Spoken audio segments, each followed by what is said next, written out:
Bismillahirrahmanirrahim. Assalamualaikum warahmatullahi ta'ala wabarakatuh.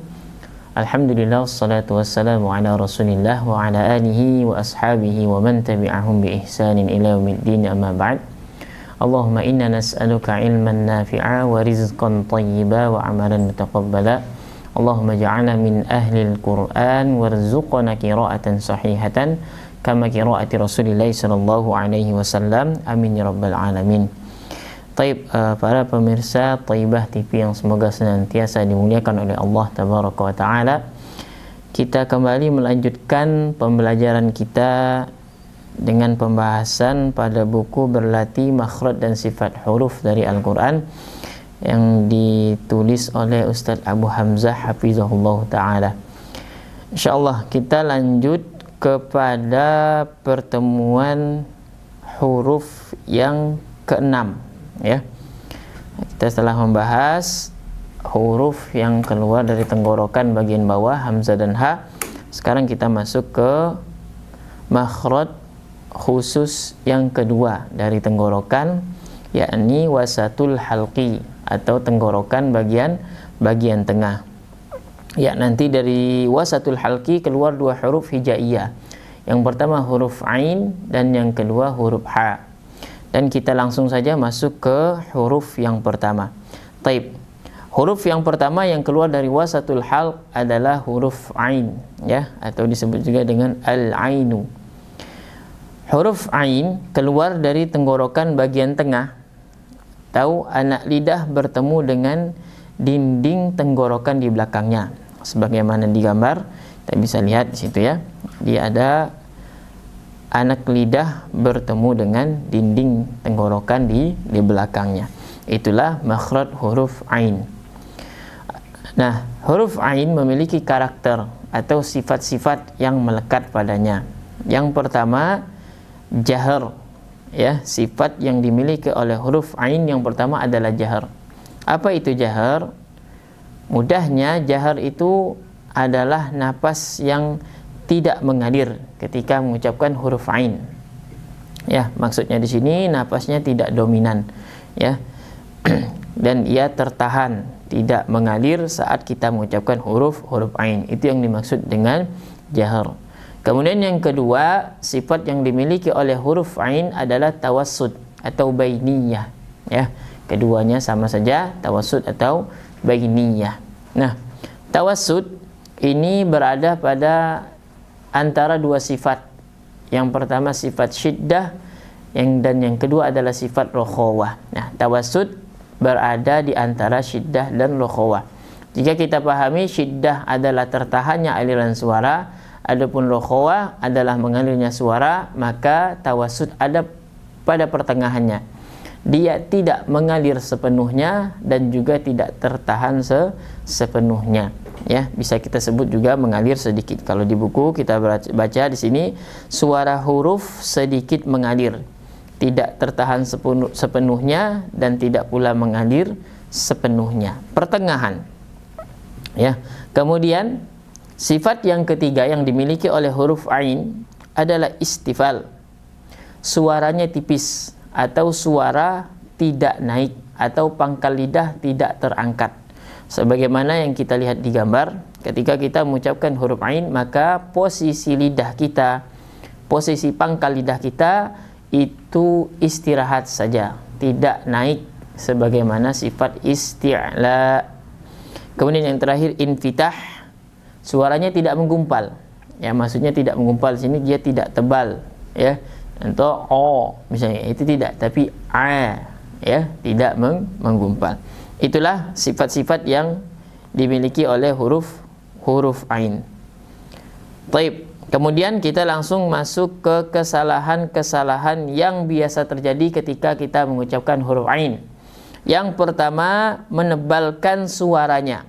Maksudnya menebalkan suara huruf ain. Nah, kita ketahui bahwasanya ain tidak memiliki sifat isti'la.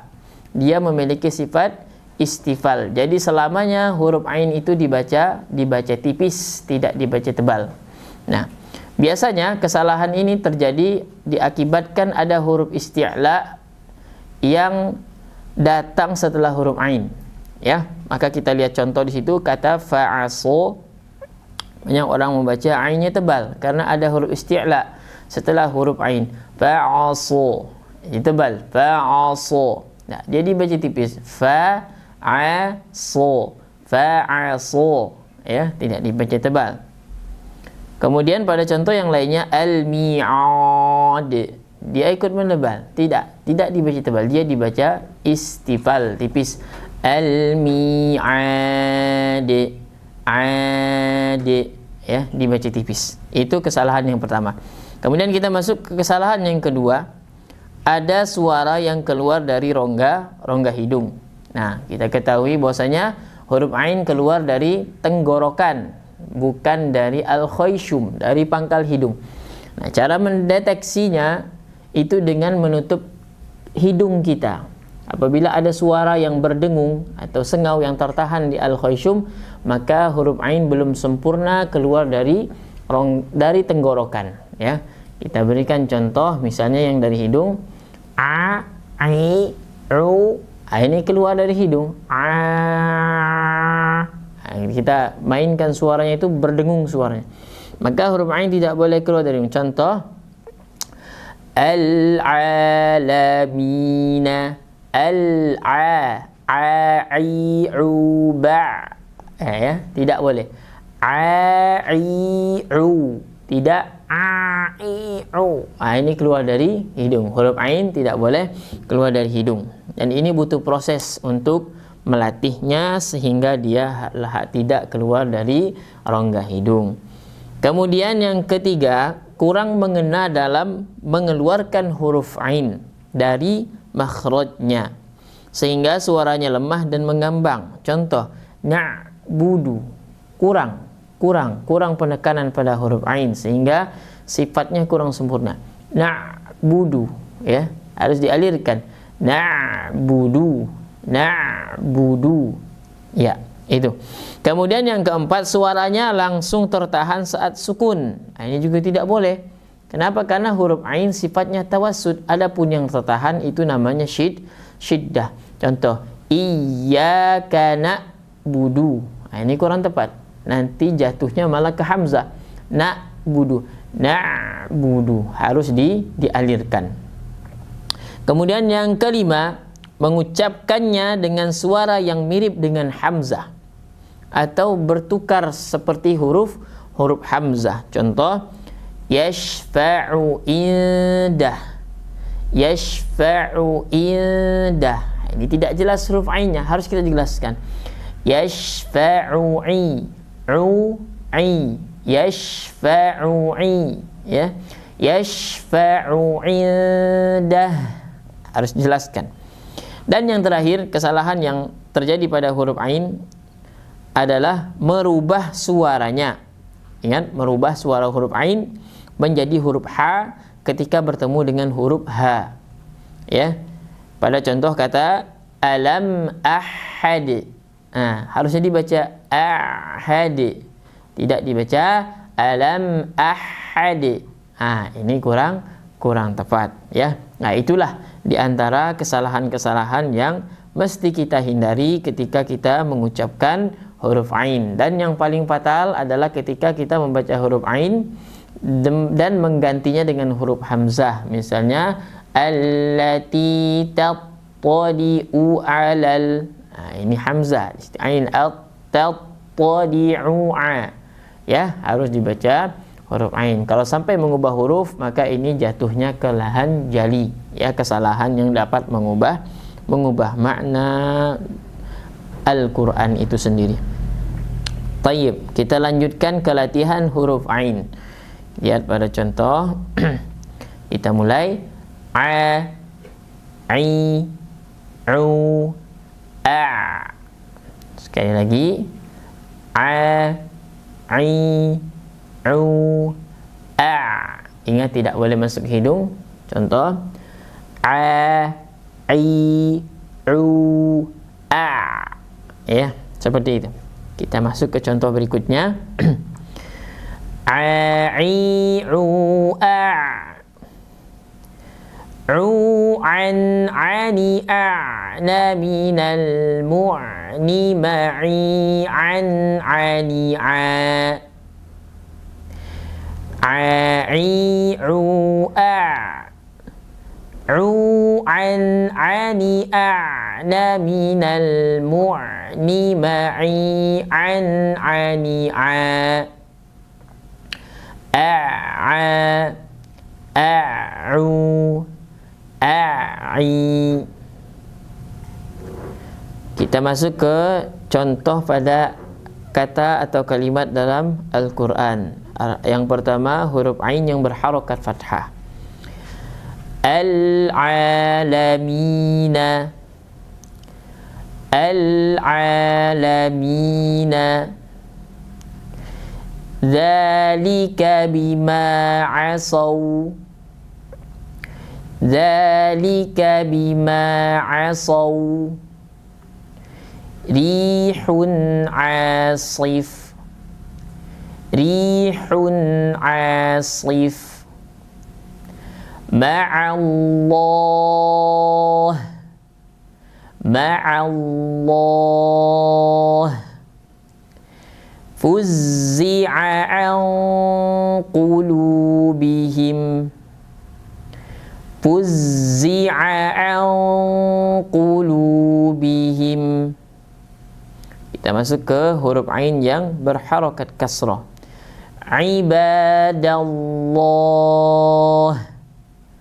ibadallah. A'indahu ilmul ghaib, a'indahu ilmul ghaib. Jannatin na'im, jannatin na'im.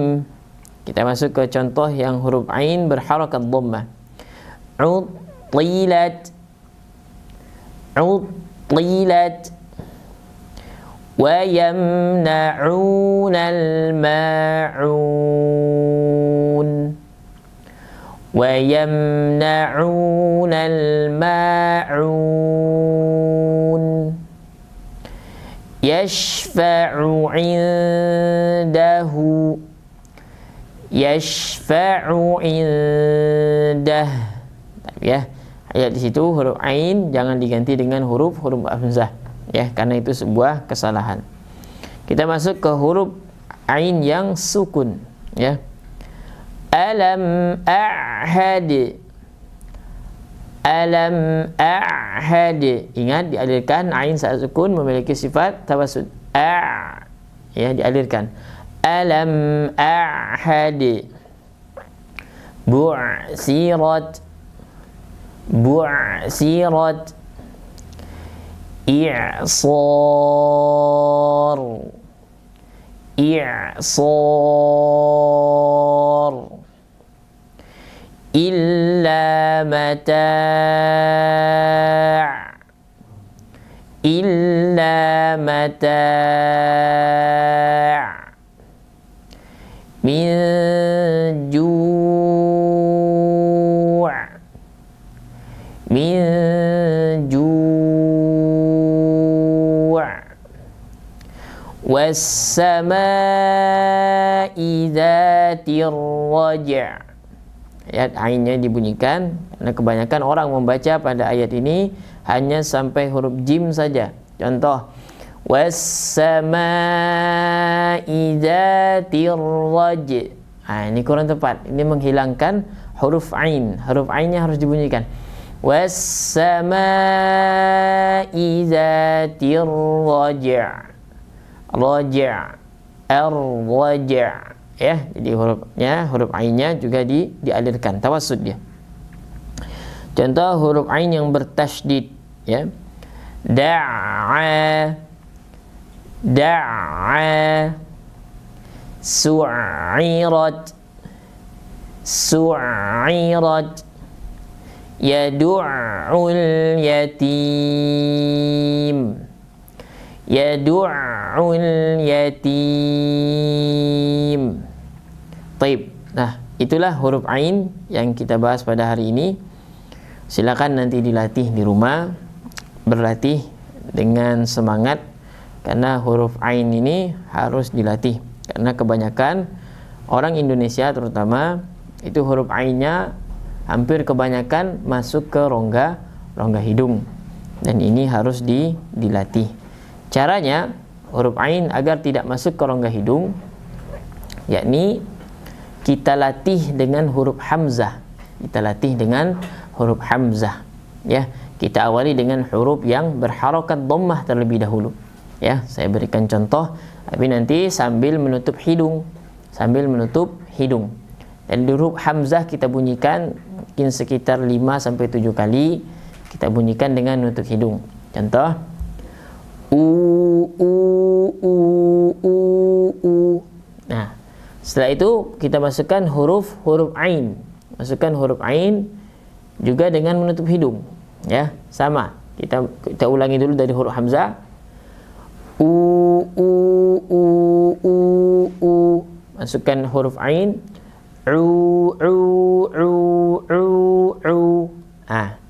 Nanti di proses latihan itu nanti biasanya masih masuk ke hidung, dan itu harus dilatih terus sampai nanti huruf ainnya tidak lagi keluar dari hidung. Kalau masih suara sengau atau berdengung, contoh seperti ini,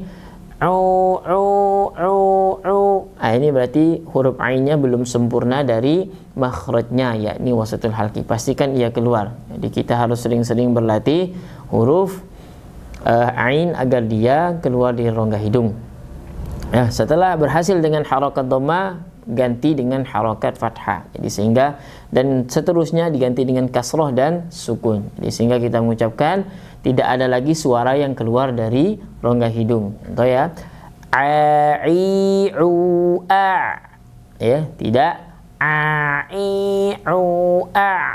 ini kurang tepat, ya. Inilah mungkin pembahasan yang bisa kita sampaikan pada hari ini. InsyaAllah kita lanjutkan pada pertemuan berikutnya. Akan kita bahas huruf H. Huruf H yang keluar sama seperti huruf Ain dari tenggorokan bagian tengah.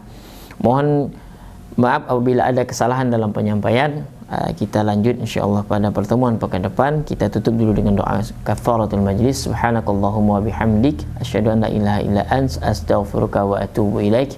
Assalamualaikum warahmatullahi wabarakatuh.